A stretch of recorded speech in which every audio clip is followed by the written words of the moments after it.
Hi friends! Today we're going to be reading the book Counting on Katherine, How Katherine Johnson Saved Apollo 13 by Helene Becker. As we read, I'm going to ask some questions, so make sure to pause the video and answer those questions with a parent, sibling, pet, or stuffed animal. Counting on Katherine.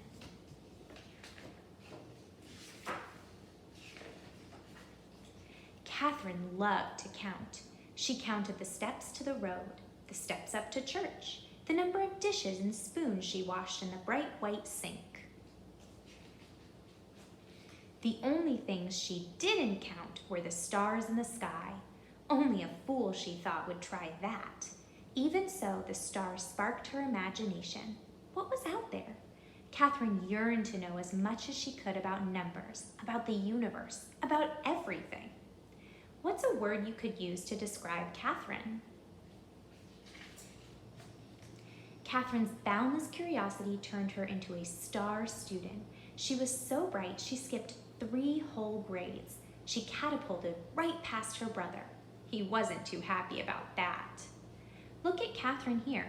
How is she feeling? How would you feel if you skipped 3 grades? By the time she turned 10, Katherine was ready for high school.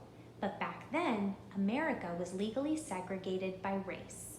Segregated means that different races of people, black people and white people, could not be together.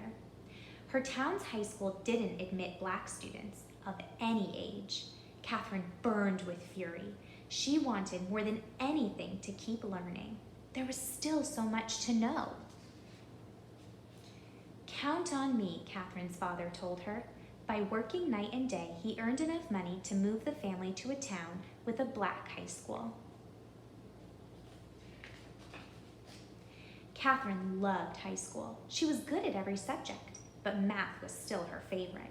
She dreamed of becoming a research mathematician, making discoveries about the number patterns that are the foundations of our universe. In those days, though, there were no jobs as research mathematicians for women. Professions most available to them were teaching and nursing. So Katherine became an elementary school teacher. She liked her job, and she loved her students, but she never stopped dreaming about exploring numbers. In the 1950s, the U.S. government's National Advisory Committee on Aeronautics, NACA, hired thousands of new employees. It even started hiring black women as mathematicians. Katherine heard about the mathematician jobs. Her heart raced with excitement. Perhaps her dream would come true after all. But when she applied for one of the positions, she was told they were already filled. Katherine had to wait a whole year until new spots opened up. Her patience paid off. She got the job. A few years later, the Soviet Union sent a rocket ship into space, launching a space race with the United States. NACA was rolled into a new space agency, the National Aeronautics and Space Administration, NASA. Katherine now found herself at the heart of America's space program. She worked as a computer. Electronic computers were not widely used yet, calculating long series of numbers. Why do you think that they called these people computers? All the computers were women. They were given the tasks that men thought were boring and unimportant. That didn't bother Katherine. She knew that without her contributions, a spaceship couldn't reach its destination nor safely return to Earth. Here's why. Sending a rocket ship into space is like throwing a ball into the air. At first, the force of the throw sends the ball up, up, up. But as its energy runs out, the ball's path curves back toward the ground. Where it lands depends on what angle it was thrown and how high and how fast it flew. Because math is kind of a language, Katherine could ask those questions. How high would the rocket ship go and how fast would it travel? Using numbers. And numbers would provide the all-important answer. Where would it land? To find out, Katherine plotted the numbers she'd calculated on a graph. When she joined the points together, they formed a curved line. At one end of that line was Earth at the time the rocket ship launched. At the other was where Earth would be when the ship landed. Katherine's reputation for accuracy and strong leadership skills, she was known for asking plenty of questions, got her promoted to Project Mercury, a new program designed to send the first American astronauts into space. Take a look at what's happening in this picture. This is very different from the world that we've been hearing about, of segregation and women being calculators. What's going on here? Mercury's missions were going to be dangerous, so dangerous that even the project's star astronaut, John Glenn, refused to fly unless Katherine okayed the numbers. "You can count on me," she said.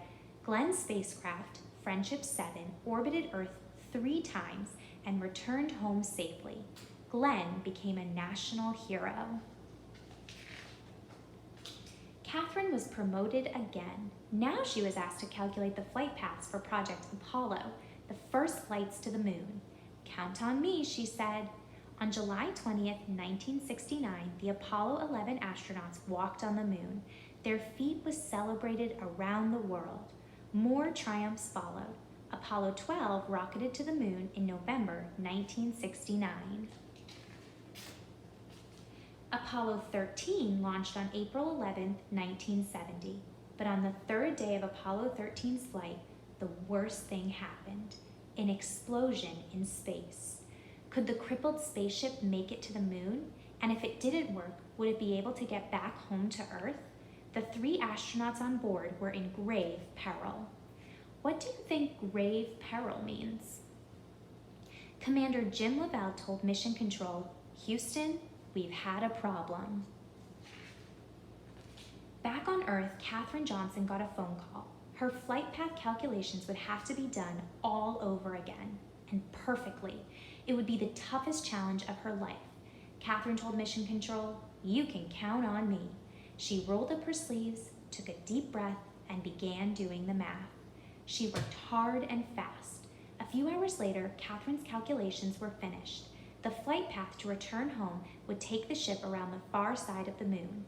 From there, the moon's gravity would act like a slingshot to zing the ship back to Earth. To get home, the crew of Apollo 13 would have to follow Katherine's course exactly by burning off fuel at precise intervals. If the astronauts made a mistake, their ship would drift through space forever. How do you think Katherine feels about this situation? Katherine waited anxiously to hear the astronauts' report. Finally, it crackled over the loudspeakers. "We've got it!" Apollo 13 was back on track. Katherine Johnson had done it. She brought Apollo 13 home. She was no longer the kid who dreamed of what lay beyond the stars. She was now a star herself. What does that mean, that she is a star herself?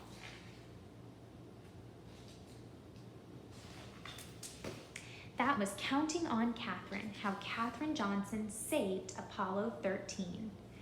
Now that we've finished, we can answer some questions. What happened in this story? You can use words like first, then, next, or last. What was your favorite part? You can say, "My favorite part was blank because," and what is the author teaching us? You can say the author is teaching us, or the lesson was. I hope you enjoyed this story.